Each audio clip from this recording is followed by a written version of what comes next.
자, 오늘은 소주 얘기 드릴 거고요. 소주 얘기 드릴 때면 제가 소주를 아예 안 마시고요.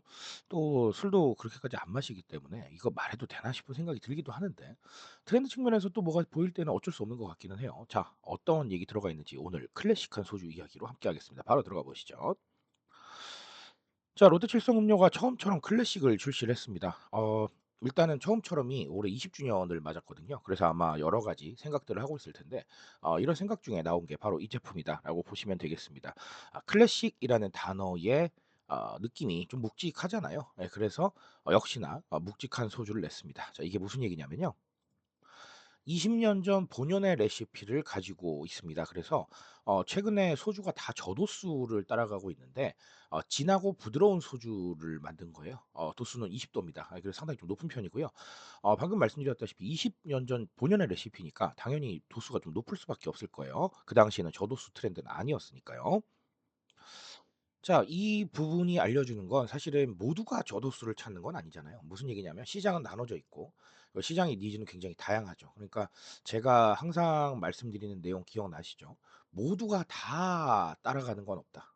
그래서 이 트렌드라는 거는 반영은 하시되 항상 반대 측면도 생각을 하고 자, 그리고 그 반대 측면이 우리한테 의미할 수 있는 것들도 항상 생각하셔야 된다라고 말씀을 드리는 건데 맞습니다. 모두가 저도수는 아니죠. 묵직한 타격감을 원하는 애호가들을 노리는 컨셉트다라고 보시면 되겠고 여기서 애호가라고 하면 뭐 애주가 요렇게 뭐 표현을 해도 되겠네요. 자, 어쨌든 중요한 건 이렇게 되면 사실 저도수 트렌드를 따라간 제품도 있잖아요, 이미 처음처럼에. 그러니까 이런 부분들이 함께 맞물리면서 결론만 말씀을 드린다면 저도수를 찾는 사람도 아니면 클래식한 걸 찾는 사람도 모두가 다 이 라인업 안에 들어올 수 있는 이런 부분을 만들어냈다라고 보시면 되겠습니다. 자, 그러면 처음처럼 이 20년 전으로 돌아간 20 도짜리 도수 상황에 대한 부분들을 반영을 했다. 이렇게 보시면 되겠습니다. 제가 늘 말씀드리는 얘기가 있는데요. 사람들이 우리를 원하는 상황이 다 다르고요. 그리고 우리 제품에 대해서 생각하는 게 다 다릅니다. 자, 이거를 무조건 하나로 모아서 생각하겠다는 건 상당히 위험한 발상이다라고 보여지죠. 과거에는 우리가 생산자가 소비자보다 상당히 우위에 있었어요. 자, 그러다 보니까 어 일단은 알겠는데 이게 요즘 우리 대세니까 "그냥 이거 먹어."라고 하면 뭐 울며 겨자 먹기로 '아이 어쩔 수 없네.' 뭐 이렇게 생각을 했어요. 근데 지금은 생산자와 소비자가 거의 동등한 위치에 있죠. "이게 이거니까 그냥 이거 먹어."라고 얘기하면 아마 싫어. 우리 딴데 갈게."라고 얘기할 거예요. 그쵸? 자, 이런 식으로 완전히 세상이 바뀌어 있다라는 거예요. 그러니까 어떤 상황에서 우리를 원하는지 그리고 니즈가 어떤지 굉장히 면밀하게 파악을 하셔야 돼요. 오늘 사례를 대입을 해 본다면 요즘 소주는 저도수죠. 하지만 모두가 다 저도수는 아닐 거예요. 왜냐하면 소비자층은 나눠져 있고 또 연령대도 다르니까요. 그쵸? 자, 이런 부분들을 캐치를 해서 어떤 연령층의 어떤 니즈를 가지고 우리한테 접근하더라도 최소한의 만족감은 줄 수 있는 상황을 만드는 겁니다. 아주 중요한 네 얘기가 들어 있다라고 보시면 되겠어요. 자, 그래서 제가 이렇게 정리를 드릴게요. 라인업을 무조건 많이 늘리시라는 얘기가 아니에요. 대표적인 라인업은 존재해야 된다라는 겁니다. 어디 한쪽에 쏠리지 말고요.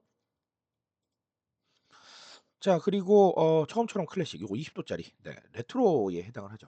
저희 삼양라면에서 삼양 1963을 낼 때 어떻게 보면 똑같은 감정을 가졌을 것 같기도 해요. 물론 삼양은 쪼끔 더 독특한 감정을 가지긴 했을 거예요. 왜냐하면 본인들 잘못이 아닌 일 때문에 거의 뭐 파동이 일어나고 난리가 났었던 그런 제품을 복각을 하는 거니까 쪼끔 다르다고 할 수는 있겠는데 어쨌든 과거에 있었던 제품을 다시 되살리는 이런 부분들은 레트로에 해당한다라고 보시면 되겠습니다.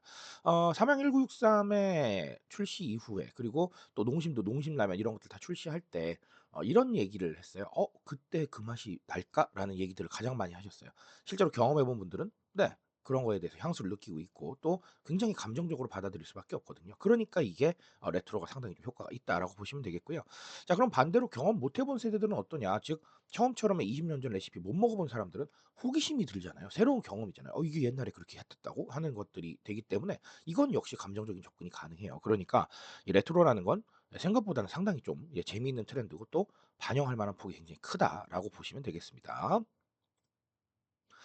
자, 오늘 처음처럼 얘기로 간단하게 두 가지 정리 드렸고요. 뭐 재밌어요. 사실 저도수가 나오니까 고도수라고 표현하기 좀 그런데 어쨌든 예전의 도수 다시 나오고 이렇게 해서 시장이 또 풍성해지는 이런 부분들을 볼 수가 있네요. 아 이런 게 제가 트렌드 얘기하는 재미가 아닌가 싶습니다. 언제나 A가 있으면 B가 있고요. A가 있으면 A를 돌아서 보는 이런 상황들도 있기 때문에 상당히 좀 재밌다라고 보시면 되겠네요. 자, 이런 얘기 계속 모아서 제가 전달 드리도록 하겠습니다. 그러니까 계속 저하고 같이 해 주시면 아주 좋겠습니다. 자, 오늘 여기까지 말씀드리고요. 저는 조금 더 좋은 얘기로 돌아오도록 하겠습니다.